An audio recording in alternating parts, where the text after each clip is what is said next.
Hello friends, চলে এসেছি আজকে একটা নতুন রেসিপি নিয়ে, গন্ধরা চিকেন। তো 500 গ্রাম চিকেন ভালো করে ধুয়ে পরিষ্কার করে নিয়েছি। তার মধ্যে দিয়ে দিলাম গন্ধরাজ লেবুর রস, এছাড়া দিয়ে দিলাম গোলমরিচ। তবে এই চিকেনটার সাথে আমি লবণ মাখাইনি,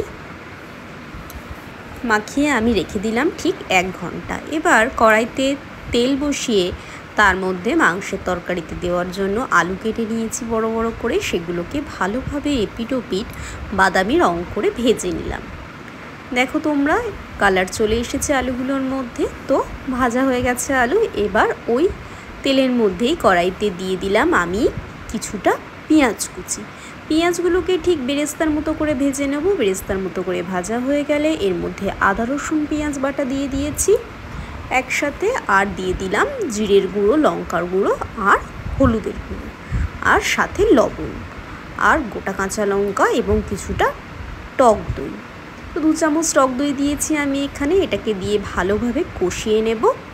দেখতেই পাচ্ছ কালারটা আস্তে আস্তে চেঞ্জ হতে থাকবে, এবং যত কালারটা লাল হয়ে আসবে তত মশলাটা ভালোভাবে ভাজা হয়ে যাবে এবং টেস্টটা বাড়বে।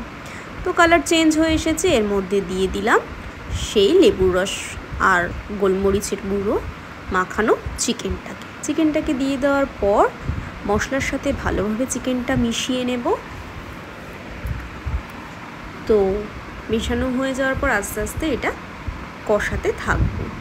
তো দেখতেই পাচ্ছ তোমরা, আজকে নিয়ে চলে এসেছিলাম নতুন একটা চিকেন মশলা, আর রয়েছে গন্ধরাজ লেবুর পাতা। 2টো পাতা নিয়েছি, বেশি নিইনি। এছাড়া এই রান্নায় লাগবে গন্ধরাজ লেবুর গায়ে যে খোসাটা রয়েছে সেটা গ্রেট করে দিতে হবে। সেটা ভিডিও করতে ভুলে গেছিলাম। তো ওটা দিয়ে আরেকটু কষিয়ে নিয়ে জল ঢেলে দিয়ে মাংসটা ফুটে গেছে এবং সিদ্ধ হয়ে গেছে। নামিয়ে নিয়ে এর উপরে দিয়ে দিলাম আমি গরম মশলার গুঁড়ো আর কিছুটা পরিমাণে কাচ্চিখানি গাওয়া ঘি, এবং ঘিটা দেওয়ার সাথে